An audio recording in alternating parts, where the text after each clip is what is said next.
You may never have heard of the Gordon riots of 1780, but they teach us certain important lessons about the power of words and harm they can do.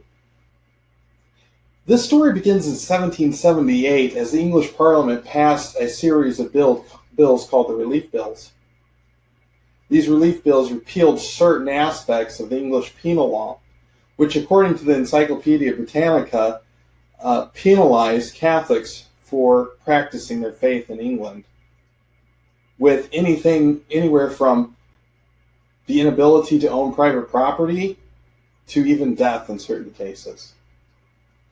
Now, the reason the English government wanted to repeal some of these penal laws was because they were at war with America, and America had just made an alliance with France.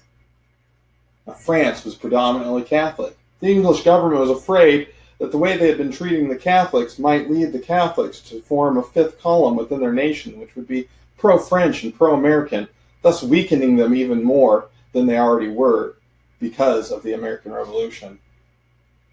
Now, Protestants were not happy about these relief bills. They became angry and frustrated. They began to write pamphlets and to give impassioned speeches. They claimed that the Catholics were trying to take over the English government, assassinate the king, according to the transactions of the Royal Historical Society. They talked evil of Catholics, and a hatred began to burn and bubble within England. Now, almost all of these claims were not true. They were fake news. But nonetheless, tempers were rising, hearts were burning. Groups began to form, petitioning the government to repeal the relief bills. Among these groups, a leader began to arise. His name was Lord George Gordon.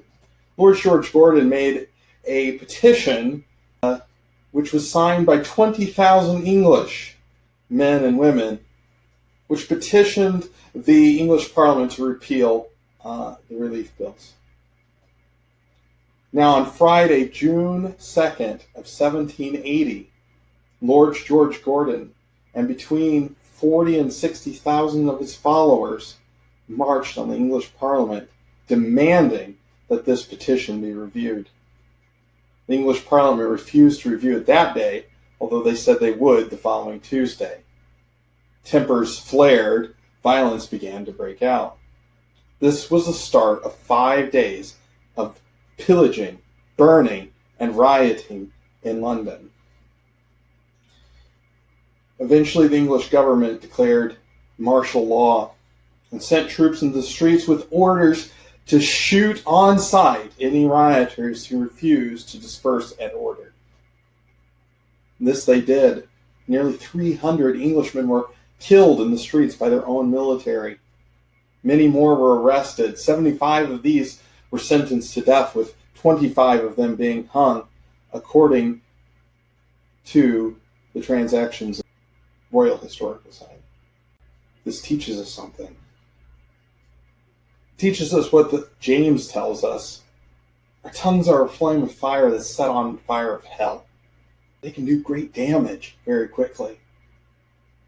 Unthought out words, hateful words, angry words, they can only hurt and do harm.